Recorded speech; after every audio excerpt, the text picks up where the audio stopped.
Students, आज हम सीखेंगे टाइप्स ऑफ एंगल। मतलब एक एंगल कितने टाइप्स के होते हैं। एंगल तो आप जानते हो, जैसे प्रोटेक्टर यानी हम डी से नापते हैं। 0 degree, 50 degree, 20 degree, 70 degree, 100 degree. Okay, so angle कितने टाइप के होते हैं आप देख लो, समझ लो। टाइप्स ऑफ एंगल, फर्स्ट आता है आपका एक्यूट एंगल। ठीक है, फर्स्ट है आपका एक्यूट एंगल।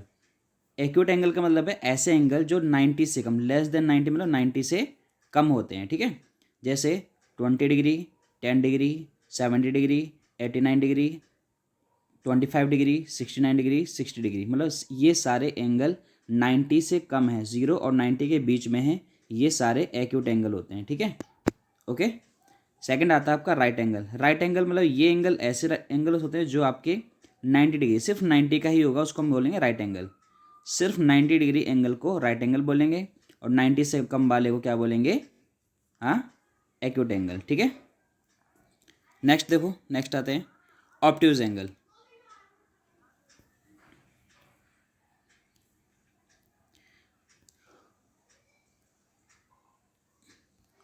ऑब्ट्यूज एंगल वे एंगल होते हैं जो आपके 90 और 180 के बीच में होते हैं। ठीक है, 90 और 180 के बिटवीन मतलब बीच में होते हैं। जैसे 91 डिग्री, 100 डिग्री, 117 डिग्री, 160, 169। कोई भी नंबर जो 90 डिग्री और 180 के बीच में होगा उसको ऑब्ट्यूज एंगल बोलेंगे। ठीक है, ओके। नेक्स्ट आता है स्ट्रेट एंगल। जो 180 डिग्री का एंगल होता है, 180, सिर्फ 180 का, उसको बोलते हैं स्ट्रेट एंगल। सिर्फ 180 डिग्री को हम बोलेंगे स्ट्रेट एंगल। ये सीधा बिल्कुल ऐसे बनता है, ऐसे बिल्कुल सीधा। स्ट्रेट मतलब सीधा एंगल। ठीक है,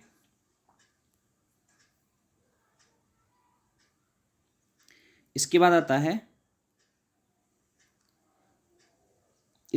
रिफ्लेक्स एंगल। रिफ्लेक्स एंगल जो एंगल 180 और 360 डिग्री के बीच में होते हैं, that means angle between 180 and 360 degree.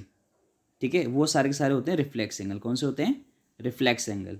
जैसे 260 degree, 180 degree, 200 degree, 301 degree, 320 degree, 274 degree.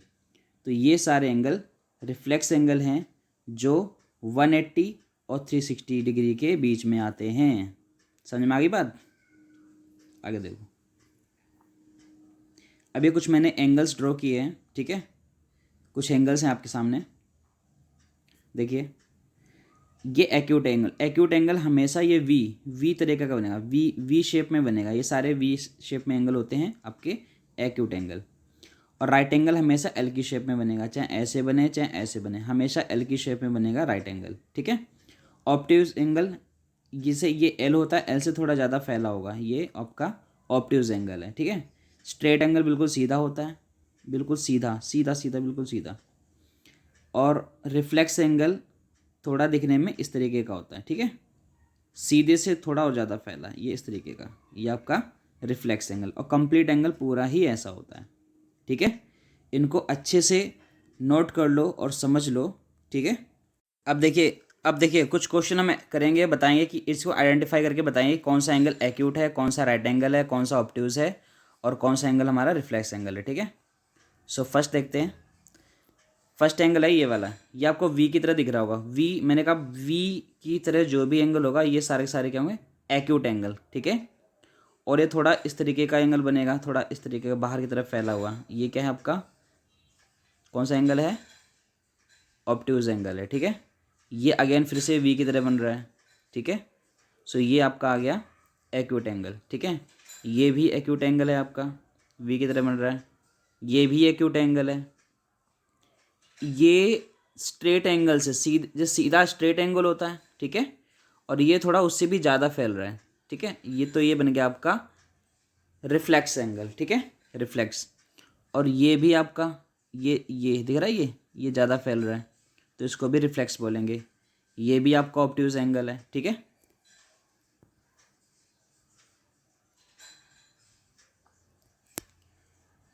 ये एक्यूट एंगल, एक्यूट, ये आपका ऑब्ट्यूज हो गया, ये रिफ्लेक्स हो गया, रिफ्लेक्स, रिफ्लेक्स, ऑब्ट्यूज। ठीक है, ये भी आपका ऑब्ट्यूज है।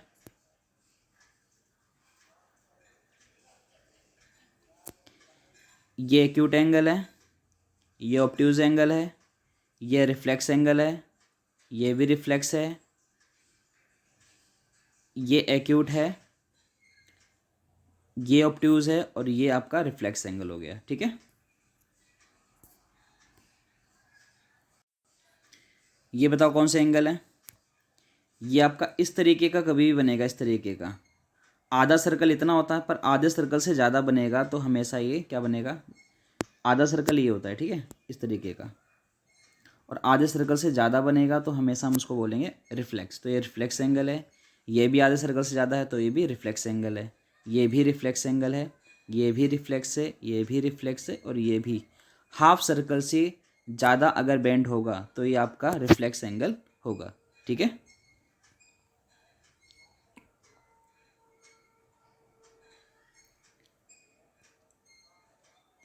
ये सारे एंगल जितने आपको दिख रहे हैं सभी एंगल क्या है, रिफ्लेक्स एंगल, क्योंकि सारे एंगल हाफ सर्कल से ज़्यादा बेंड हैं। ठीक है, दिख रहा है, हाफ सर्कल तो इतना होता है और हाफ सर्कल से ज़्यादा बेंड हो रहा है ये।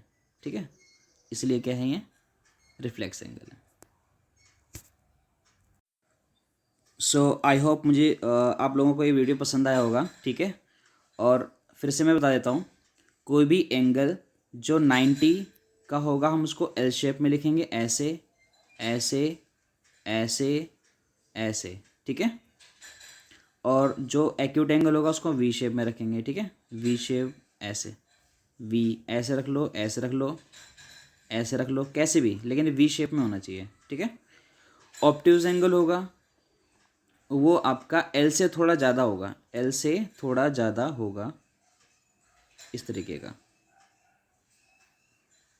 एल से थोड़ा, एल तो आपका ऐसे होता है लेकिन एल से थोड़ा ये ज़्यादा होगा, ज़्यादा होगा एल से। ठीक है, ये आपका ऑब्ट्यूज होगा।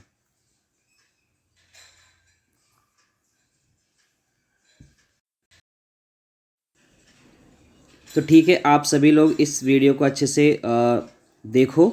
ठीक है, इसको कॉपी में नोट करो और समझो, और एंगल से रिलेटेड कोई भी प्रॉब्लम अगर आपको आती है तो कमेंट बॉक्स में उसको कमेंट करो, ताकि मैं इसको देख के आगे नेक्स्ट वीडियो उससे अच्छा बेटर बना सकूँ। ठीक है, ओके, बाय बाय।